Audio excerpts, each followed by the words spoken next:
हा व्हिडिओ शेवटपर्यंत नक्की बघा, खूप इंटरेस्टिंग आहे. तर हे शेताशेजारी आमच्या दुधना नदी आहे, तिथं केलं होतं.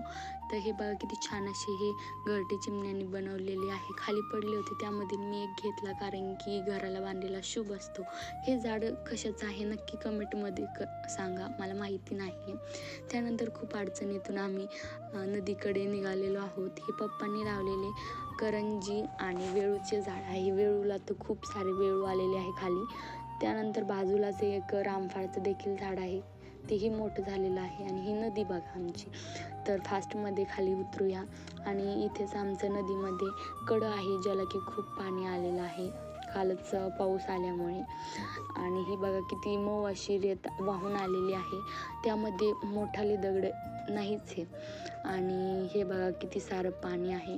यामध्ये आम्ही खूप खेळलो, मजा केली, भिजलो. आणि त्यानंतर वापस जाताना आम्ही गारगोटी, शंकू आणि शिपल्या नेतोच म्हणजे नेतोच. आणि सिद्धूचा हा डान्स बघा किती छान करते. आणि हे कलरफुल स्टोन, शिपल्या अशा घेऊन आम्ही घरी निघालेलो आहोत. आणि थोडेसे फोटोज काढले होते.